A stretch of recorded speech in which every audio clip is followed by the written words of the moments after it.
Hello, everyone. Good evening from Singapore. And thank you to all of you who are watching it live. And thanks to everyone who will be watching the recorded event later.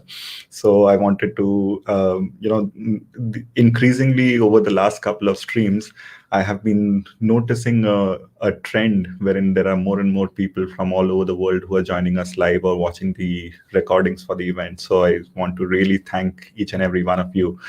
The Decode Strategy live stream has started becoming the Asia's hottest online classroom for marketing professionals, which is being done by marketing professionals. So this is a great place for you to learn, not academic knowledge, but knowledge which is coming straight from the professionals in the marketing world. So you're in the right place if that's your intention. So today we've got Michael Schein. I'll introduce him in a bit, but he's the founder and president of Microfame Media, and he's also the author of the Hype Handbook. And I came across Michael on LinkedIn, and then I have been listening to his podcast, and there's some absolute wealth of knowledge that he's going to share in today's live stream. So before we move on with the live stream, just a couple of quick details, and before I invite Michael on the screen. So my name is Rahul, and I'm the founder and chief consultant at Decode Strategy Labs Singapore. And Decode Strategy Labs is a baby. It's a new company which I started last year, smack in the middle of the pandemic. And there are three main lines of business. I provide consulting services for people looking at marketing requirements, all the way from marketing strategy to brand creation to communications. I also provide awards consultancy. And thirdly, I run a marketing academy.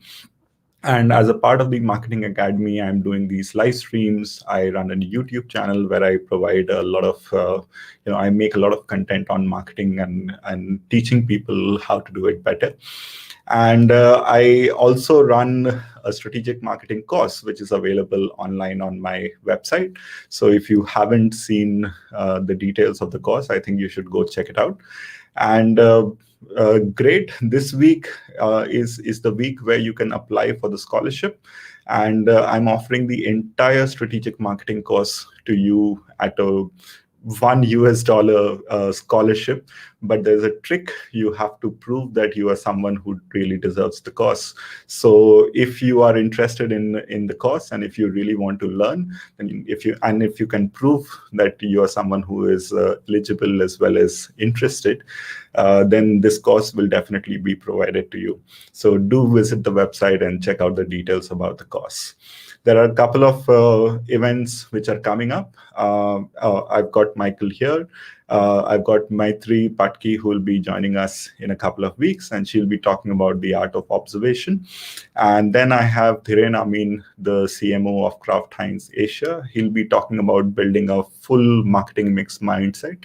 And that session will also be more of a workshop as opposed to being just a sharing session.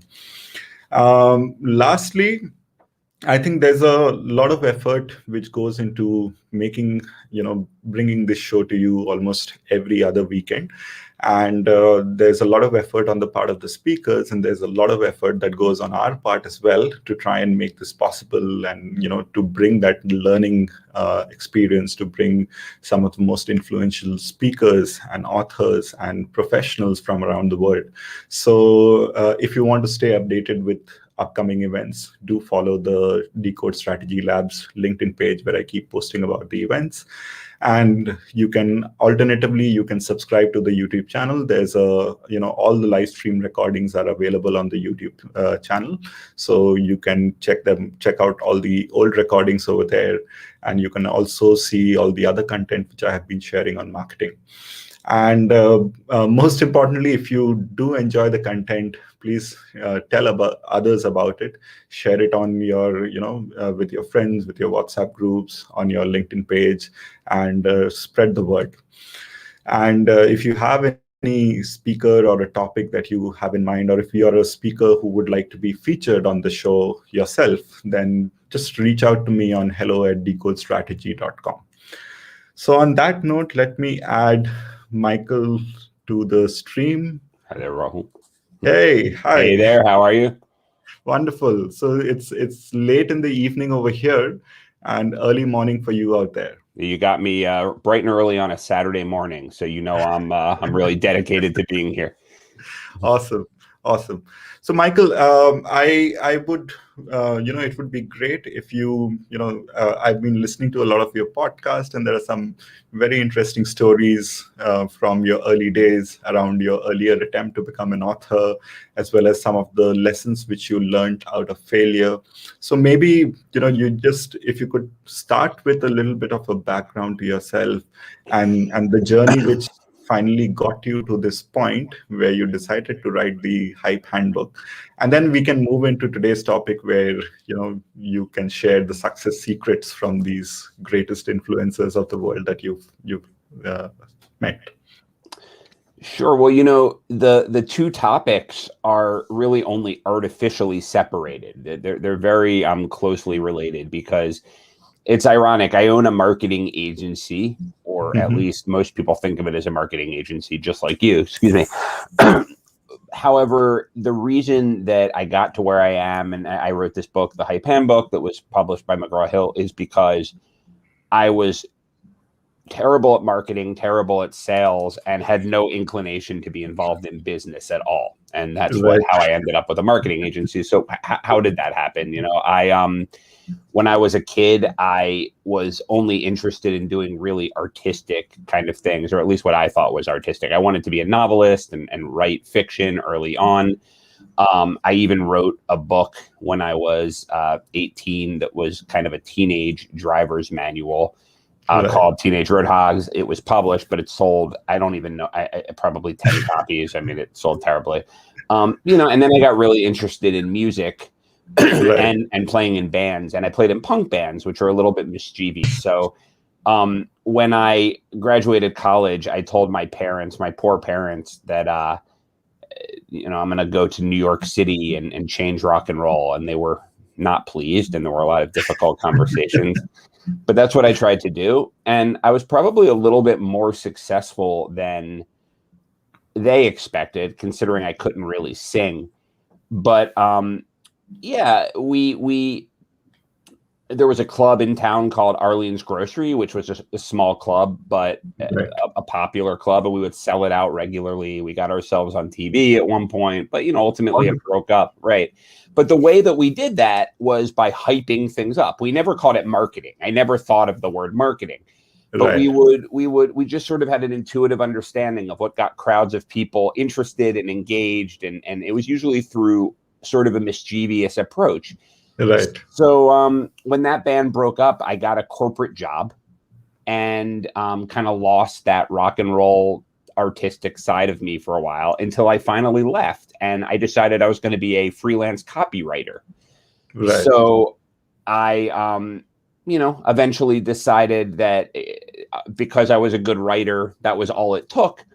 And unfortunately, I didn't know how to sell or market myself. And I was trying typical marketing approaches, and they weren't working. So what ultimately happened was I went back to my sort of punk rock roots and thought about how I used to hype up bands and that sort of thing. And I wondered if I could reapply that to business. And that became the basis of my marketing approach, which I call hype. Right. And when did microfame happen, and how was the transition like? So what essentially happened was I was building this copywriting business practice, and I had done a couple of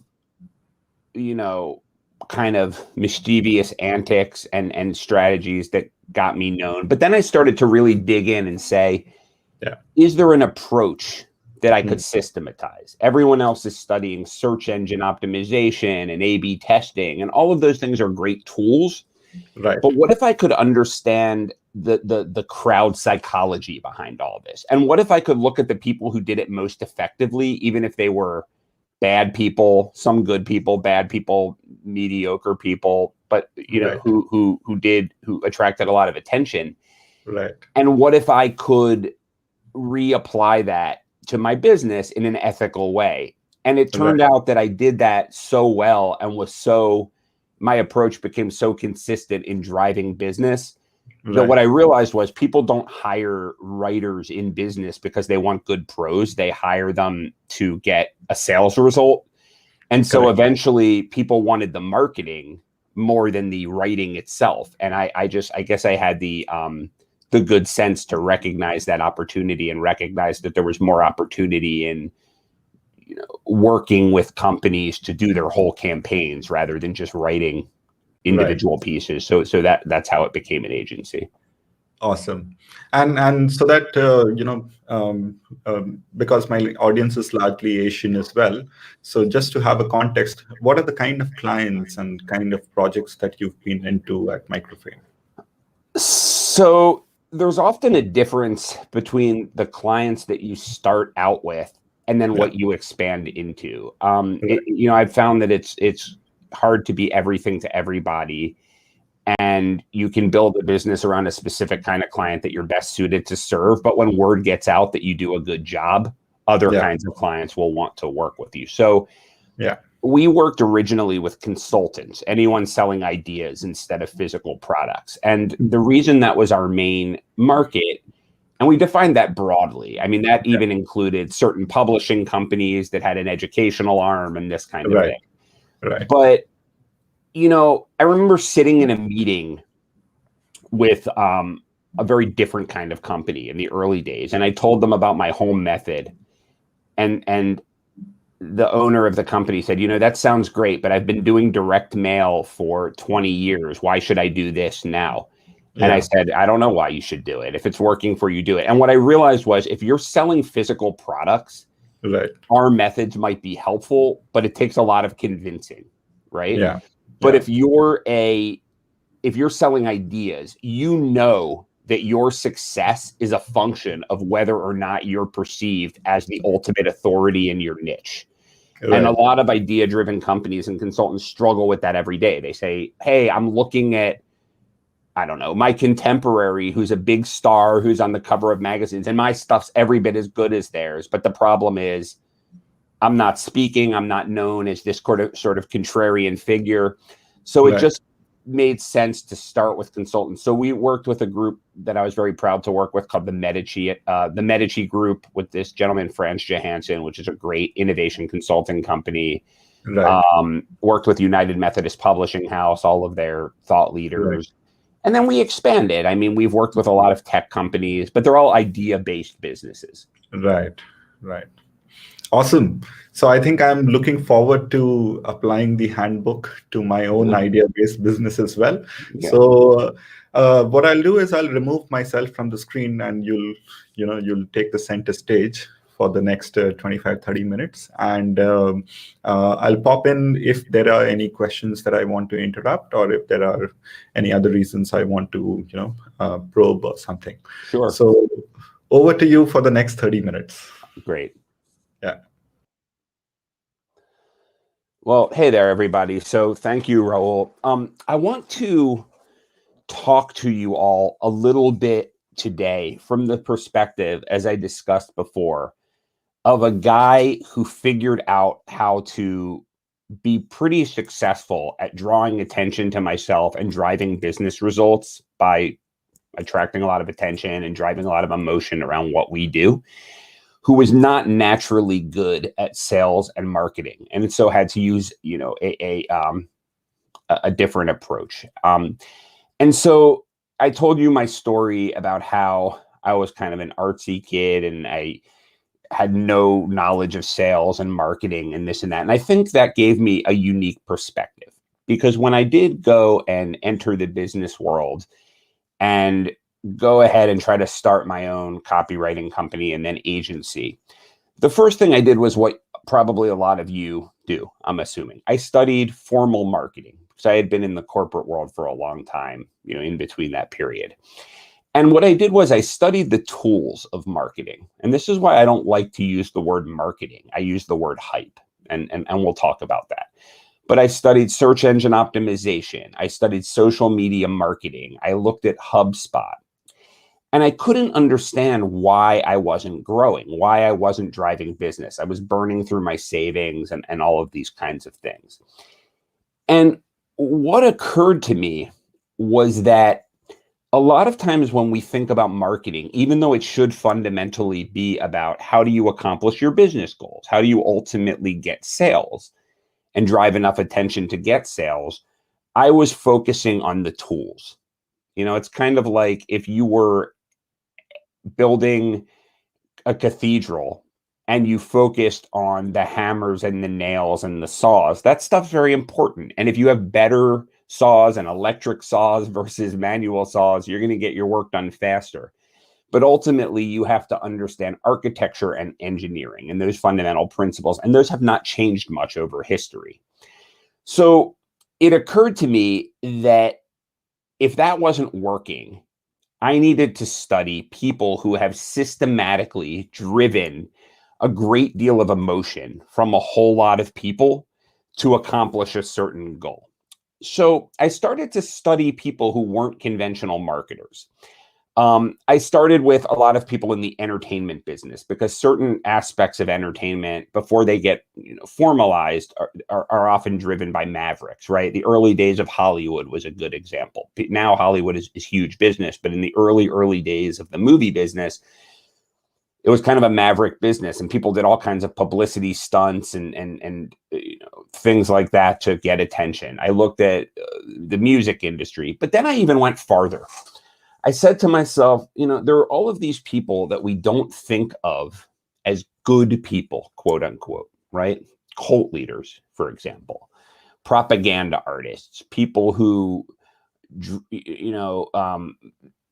basically are behind bad ideas, sometimes even harmful ideas that are clearly untrue or unhealthy, but manage to get huge numbers of people to buy into them and get extremely emotional about them and dedicate their lives to them sometimes. And what I said to myself was, I can either reject these ideas out of hand because we don't like the message, or I can say to myself, what was it about the tactics and the strategies that made these ideas spread so effectively? Because if something can be used to spread bad ideas, imagine what those same psychological principles can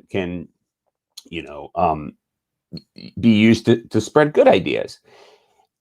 And it turned out that after this inquiry, reading all kinds of books about these figures, reading crowd psychology books, it occurred to me that there was nothing moral or immoral about this phenomenon that I now call hype.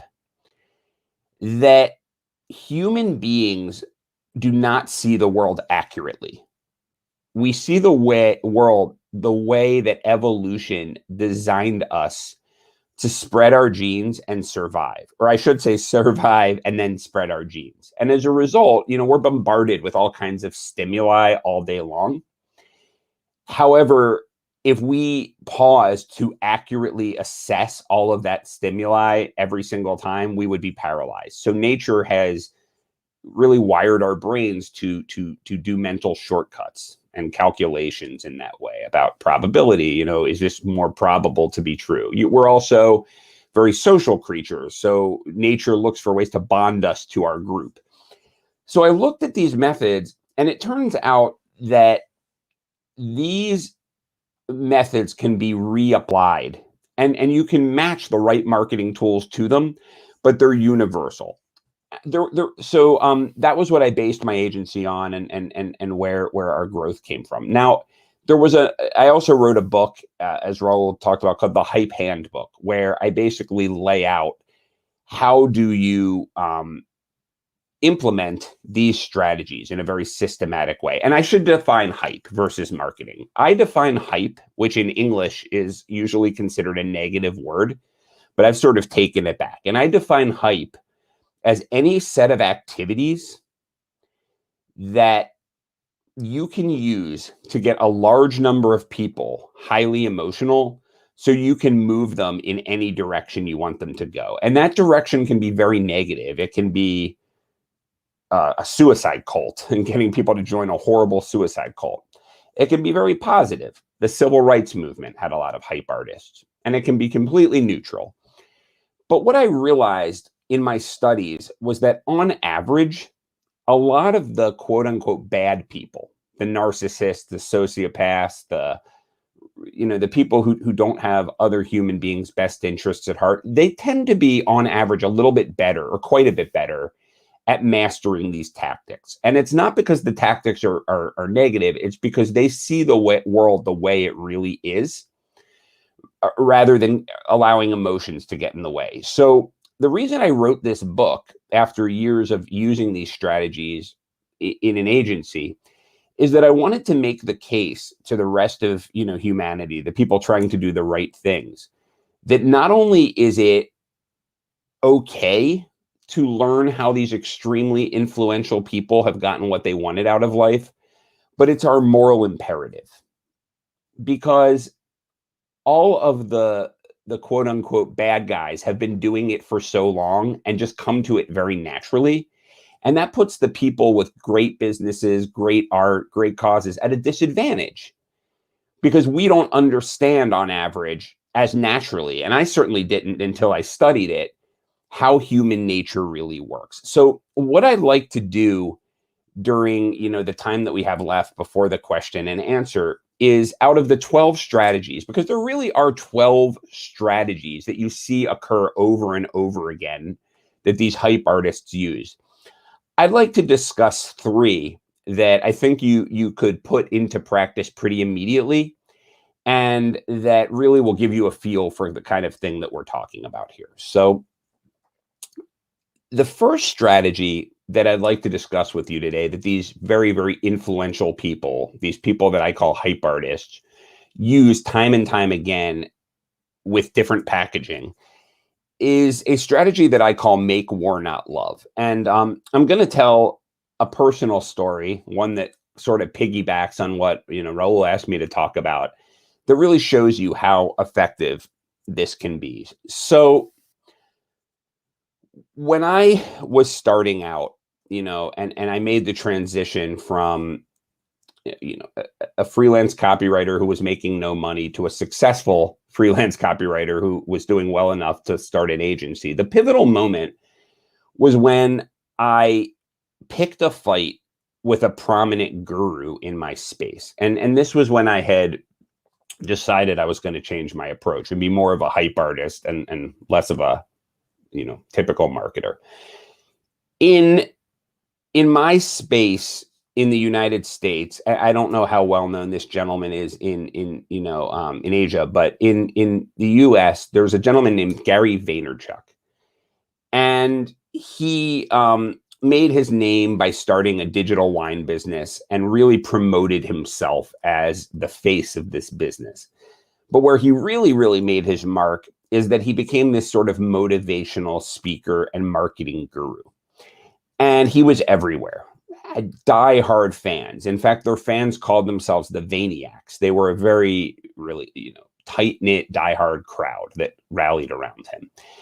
And I would constantly hear this guy, who is a great business person, by the way, but I would constantly hear him talking about how you have to hustle, hustle, hustle, hustle. So he would say things like, mainly to young people, in order to be successful in life and in business, you need to master social media. And the way to do that is to be tweeting and using social media around the clock. So he would say that he gets up at 3 a.m. and sits on the toilet and tweets while he's on the toilet, and just work relentlessly around the clock. And something about this idea bothered me. I didn't think it made sense, because, it's one thing if you're a full-time marketer, but if you're running a business and you have to work in the business, being on social media 24/7, seemed pretty unproductive.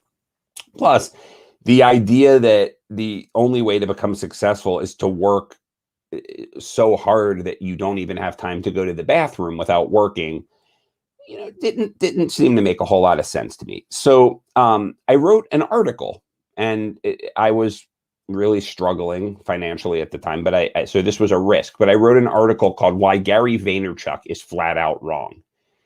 And in this article, I basically respectfully talked about how his ideas didn't make sense and there was a better path. And I was nervous to send it, but I put it up anyway. That night, Gary Vaynerchuk himself responded to me by video, and he was clearly agitated. And he recorded a video telling me calling me out by name, saying I didn't know what I was talking about.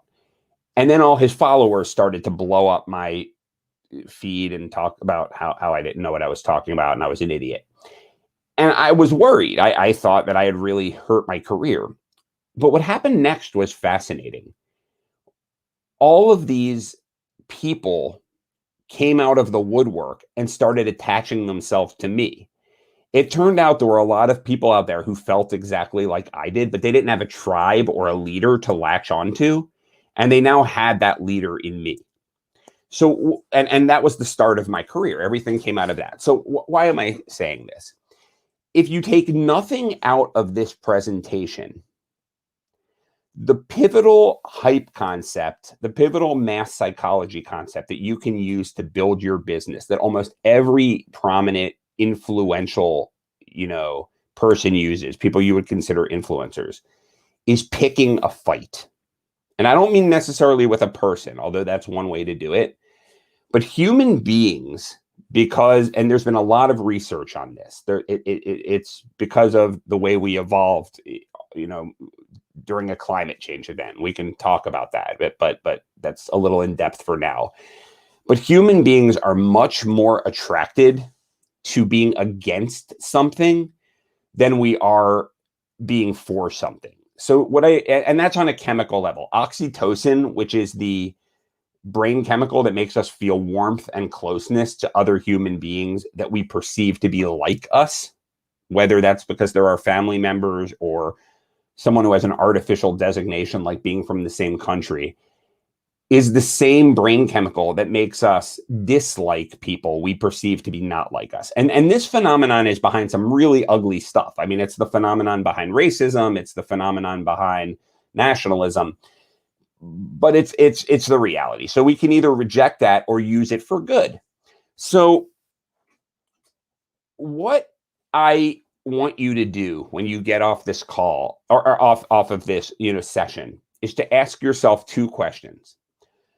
What is a point of view in your industry, in your world, in your corner of the universe that most people consider gospel, but that you don't like, that you think is wrong? And then go out publicly and take a stand against that point of view.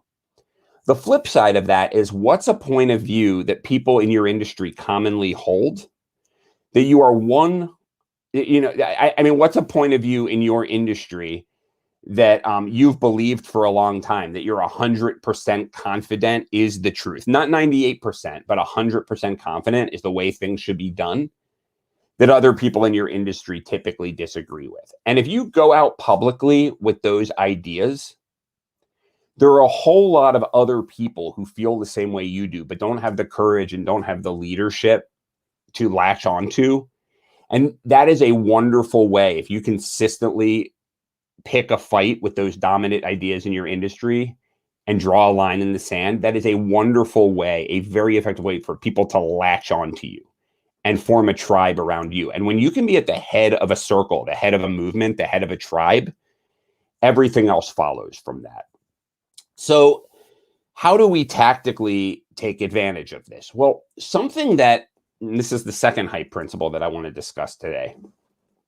Something that almost all great hype artists and really top influencers do is they make it seem like their success and the spread of their ideas is entirely grassroots driven. So they create the perception that if they have a product, if they have a movement, if they have a service, it was just so good that there was a groundswell of support for this service that if they're on Instagram, if they're on Twitter, it just person by person by person, this following grew.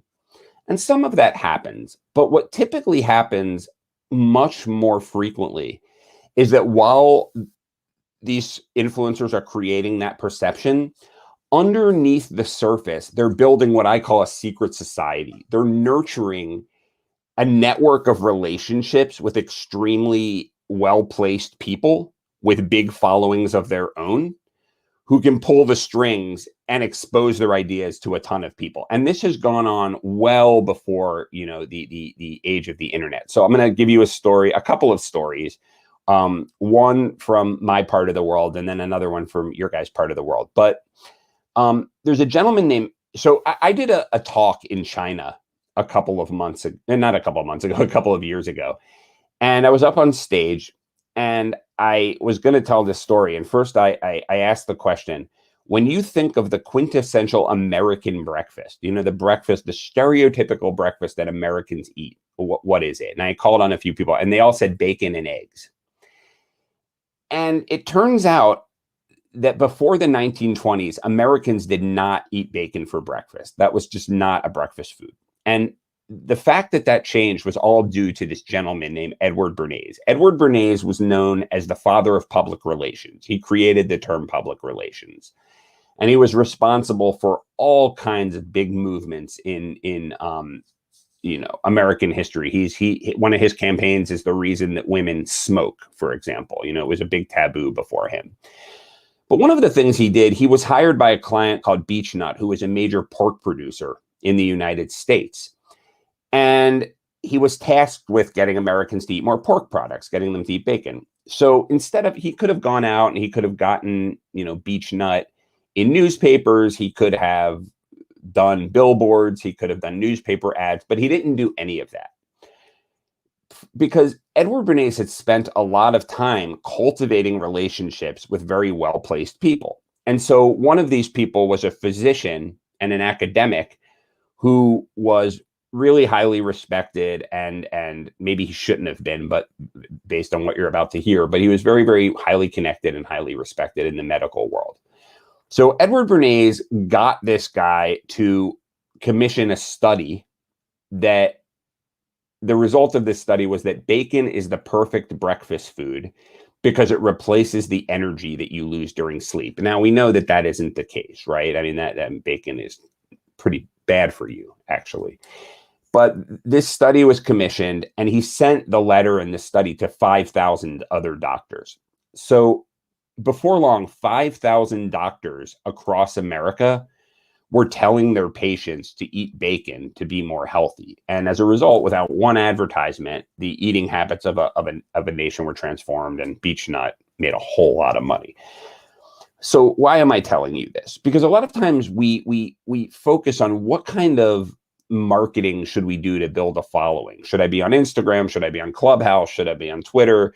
How many tweets should I put out there? How many articles should I post? And we get frustrated that we're not building this big following. Some of that is fine, but what you might want to, or what I believe you should spend more time on, is finding those people who, with just a few phone calls or a few emails, if they were friends of yours, could spread your message far and wide. Maybe they have a diehard following of their own, what have you. So how do you do this, especially when these people are powerful and prominent?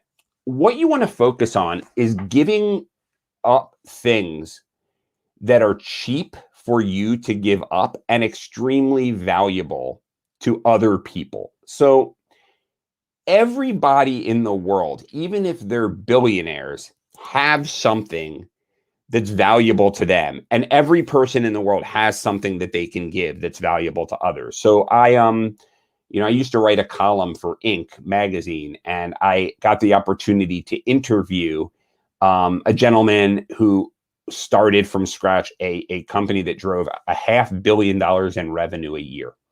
And this was a guy who had everything, and I couldn't give him very much. I was early in my career. But when I interviewed him, I realized that he had just moved to New York, where I live, and that he really loved live music. And he had come from Indiana, where there's not as much, great live music. And he was dying to find out where the cool live music clubs were. Turns out I like live music a lot. I know a lot about it. So I said, hey, I'll show you around. So I gave him the one thing, just by keeping my ears open, that he couldn't get from anyone else, because he didn't know New York. And we forged a friendship, and he became a mentor. So what are some tactical ways that you can tap into this dynamic of finding out what, where, where those dynamics are, where you have something to give other people that other people don't have. And one method that I use is something I call cultural arbitrage. It's finding things that, are not necessarily high value things in your world, but are high value things in another world. So I'll give you an example. So I told you before that I spoke in China, and my relationship that brought me there were with these two gentlemen, young guys, Sibin and Zheyu Zhang, and they've since become friends of mine. But they started a company called V Star One, so these guys were are Chinese guys who came to the United States when they were young adolescents, went to college in the United States. So they had their feet in both worlds. And while in college, they realized this need or this demand in China to learn American style entrepreneurial skills, because this might change in the very near future. But despite all the success China's had, Chinese entrepreneurs and aspiring entrepreneurs still see Americans as, kind of the de facto people to learn from when it comes to entrepreneurship. And they realized this. So they created an online university, whereas two guys who had studied in the United States and started a business in the United States, they could teach this stuff to people in China. And at a very young age, really blew up, doing really, really well. So one of the things they did when they made a little bit of money, Zheyu, one of the partners, bought a Corvette. Now, a Corvette is a sports car that looks really, really good. And it's a relatively expensive car, but it's a fraction of the cost of a Lamborghini or a Porsche or a Ferrari. So it's a sports car that looks good, but that a guy like this at the time could afford. But what he realized was that in China, very few people know what a Corvette is, and there's a certain exotic cachet to being an American car. So he posted himself with this car, and because this car that was less valuable in the United States and more valuable was perceived as very valuable in China, so it looked even more exotic and more expensive than a Ferrari. And as a result, he looked like this multimillionaire, which ultimately made him one. So where am I going with this?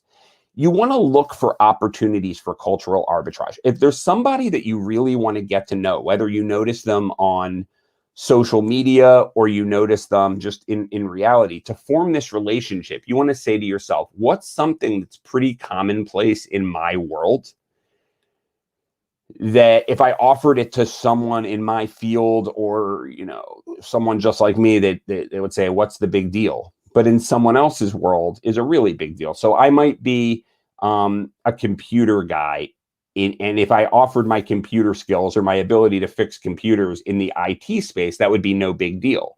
But let's say it's really important for me to break into the literary agency world.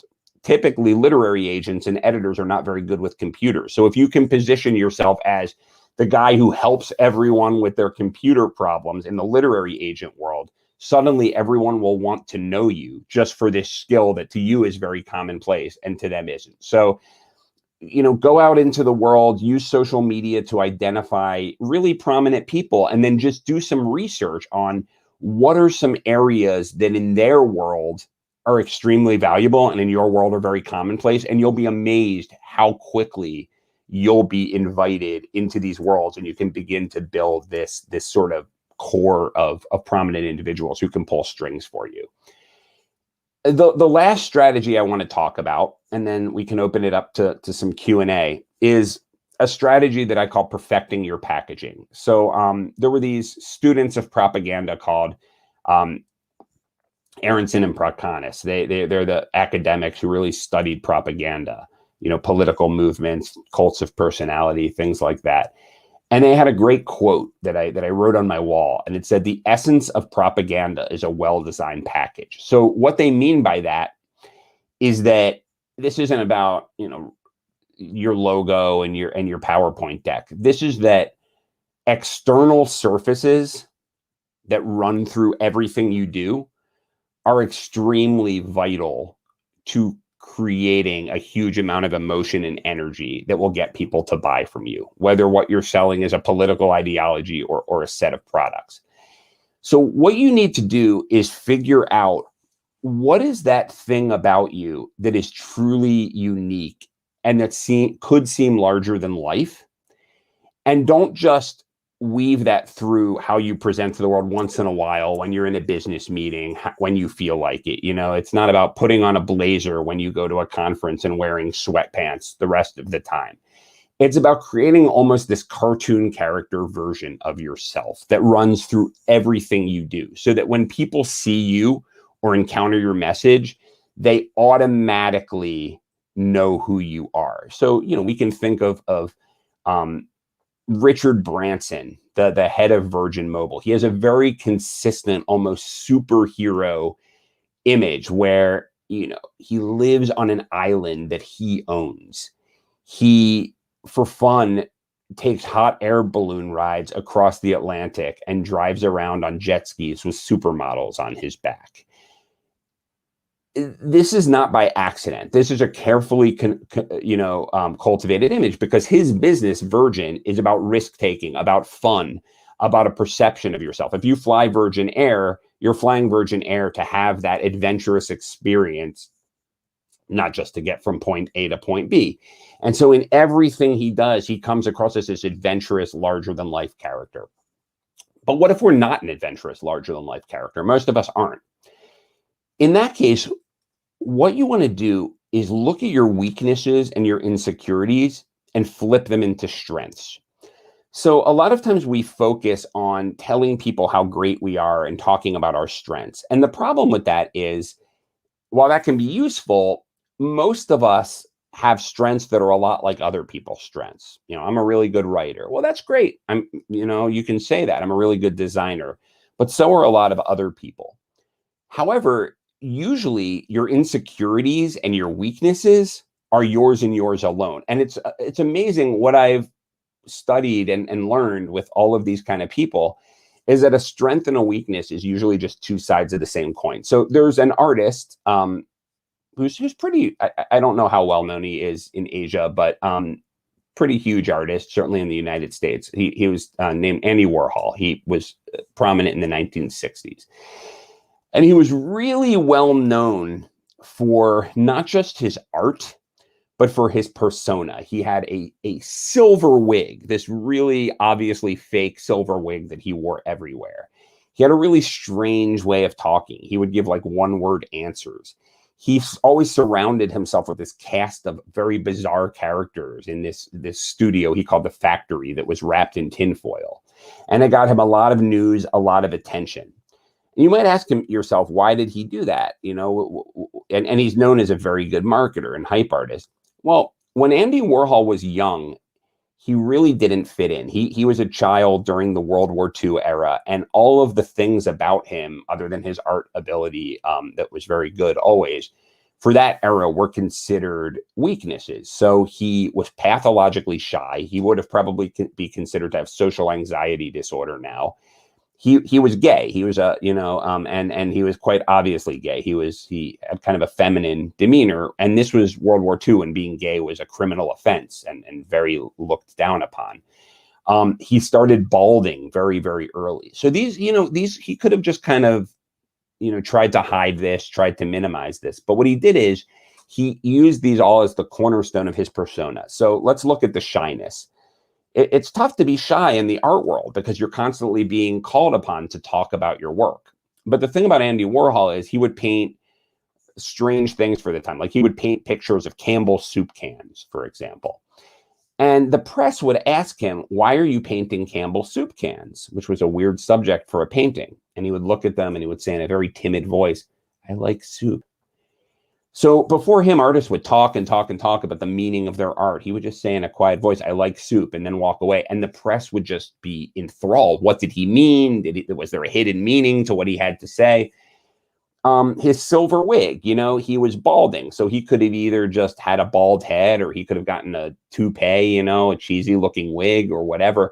But he got this glaring silver wig that is just the which now if people draw a caricature of Andy Warhol, they'd know him by that silver wig. So what you want to do is make a list of all of the things about yourself and be brutally honest that you've always felt that you needed to hide, that you felt insecure about, that you felt weird about, that you feel are weaknesses. And then say, how could this be perceived as a strength? What in this is actually unique and interesting? And then once you've done that, create almost a cartoon character version of yourself in the way you talk, in the way you dress all the time, in your marketing materials, on your website. Have this version of yourself running through everything. Because if you think of the people who we really know, you can identify them in an instant. Jack Nicholson with his sunglasses, Mark Zuckerberg with his hoodie, Steve Jobs with his one more thing and his turtleneck. You want to become that character, and it needs to run through everything you do. And where you're going to find that character is in your weaknesses and insecurities, not in your strengths. And once you've mastered these kind of hype strategies, these fundamental principles of human psychology, then you can go out and find the technology tools and the systems and processes that can amplify these messages to the world, that can get more and more people to see these messages. But the core is understanding how human beings really work and exploiting that to do something really great in the world. So that's what I've got to say. So, if Raul wants to come on and ask a few questions, here I am. Awesome. Thank you so much, Michael. So all your references are pretty relatable. I'm sure everyone knows Andy Warhol, everyone knows Gary Vaynerchuk in this region. And I didn't know you were the one who picked up a fight with Gary. I think it's something it's something that is makes for good comic relief. When you're scrolling on LinkedIn, every other day there's someone or the other picking up a fight with him. It's funny. I to pat myself on the back, I think I was the first guy who burst that bubble because he wasn't used to being challenged, and he got very angry. He recorded a video calling me out, and it was the greatest thing that ever happened in my career. So. Yeah, actually, so while you were talking, I don't know if you're aware of this woman named Wes Kao. She's a co-founder of Maven. So she talks about something known as when you're starting off and you want to become popular, one of the important things you need to have is a spiky point of view. I think that's right. Yeah. Yeah. And that's exactly what I could hear while you were explaining your picking the fight. What is her name? That sounds right up my alley. I want to look that up.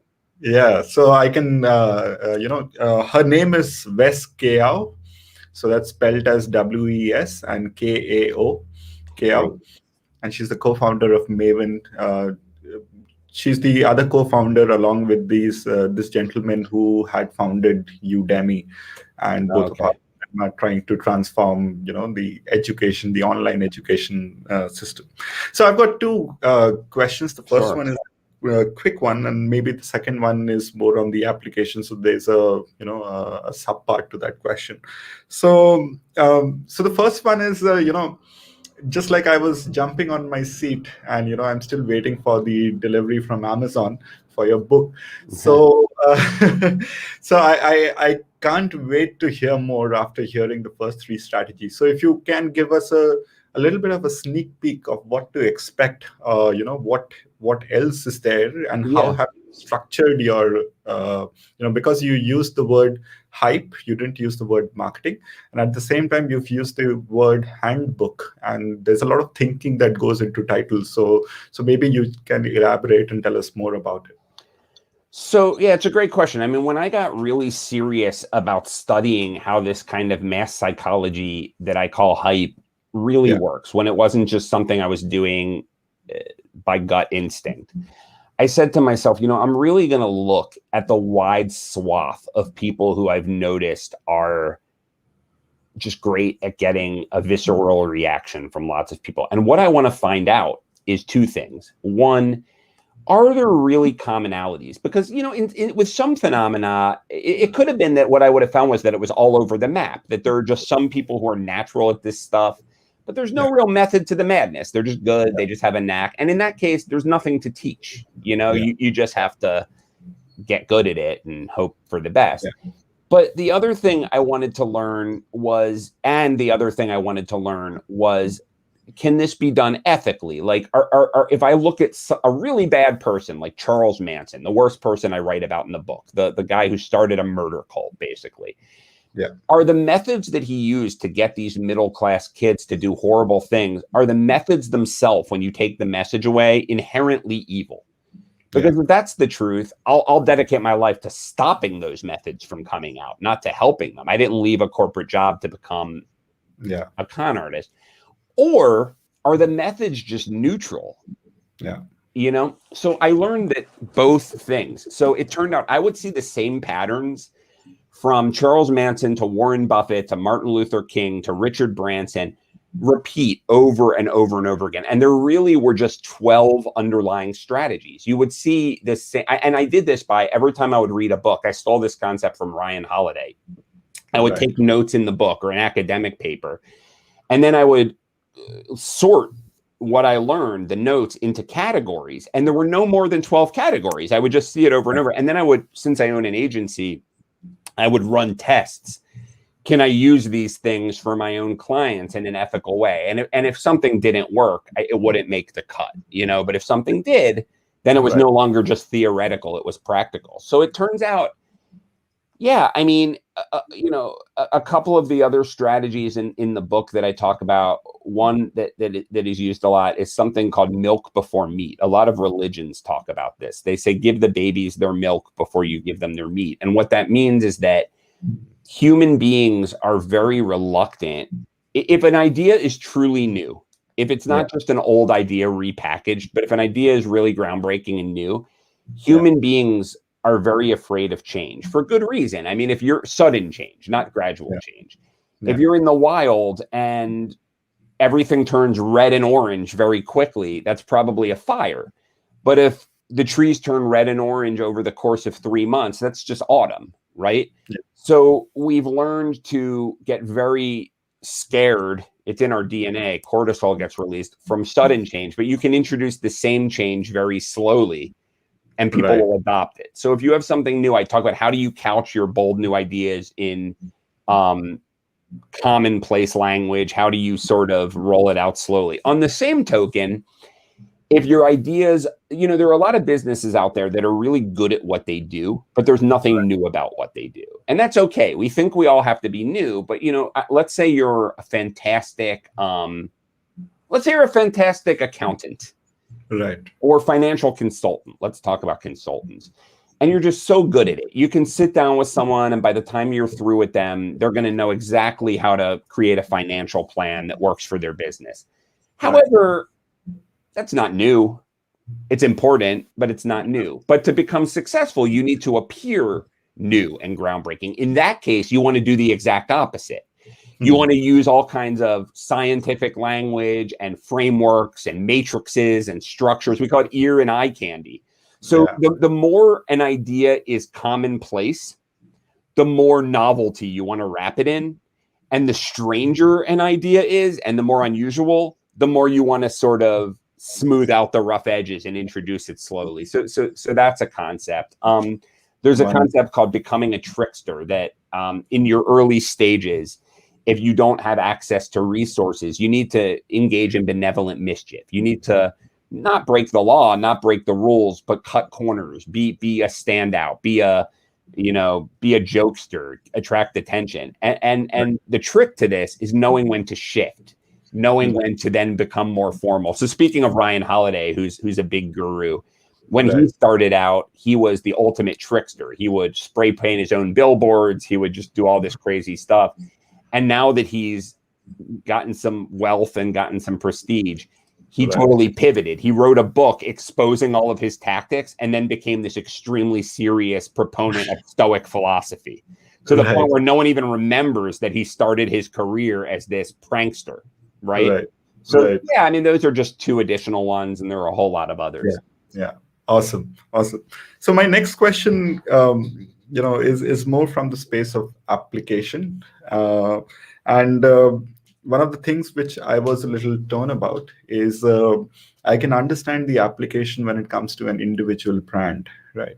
But if it's a product or a service brand, then how does the application differ, or does it remain the same? Or, because you're talking not just from having analyzed the history, but you're also talking from the experience that you've had working with multiple brands. So if you can talk a little more about the application, and the difference between an individual and say a product or a service brand. That's a great question. Yeah, because a lot of times when we're talking about this stuff, it can be really easy to think about the charismatic individuals at the center of this stuff. But it really can, with a little bit of creativity, be applied to a brand. And sometimes that means tying a person to a brand. But usually what it means is making the brand about the idea instead of the product. So, I mean, I'll give you a few examples. So the picking a fight idea that we talked about. Yeah, I'll give you two examples. There's a product called Basecamp, which some of your listeners might be familiar with. It's a project management software. So as unsexy a product as you can possibly think. It's a product that you use in a business to run your workflows.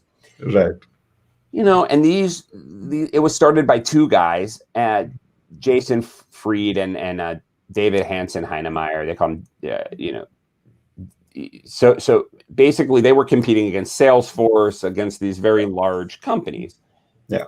So what made it unique, and what still makes it unique, is that it's very stripped down. It's simple. So like something like Salesforce or a normal project management tool, every time a client asks for a new function, they build it into the tool, and then they roll it out for everybody. So you have these extremely robust project management tools.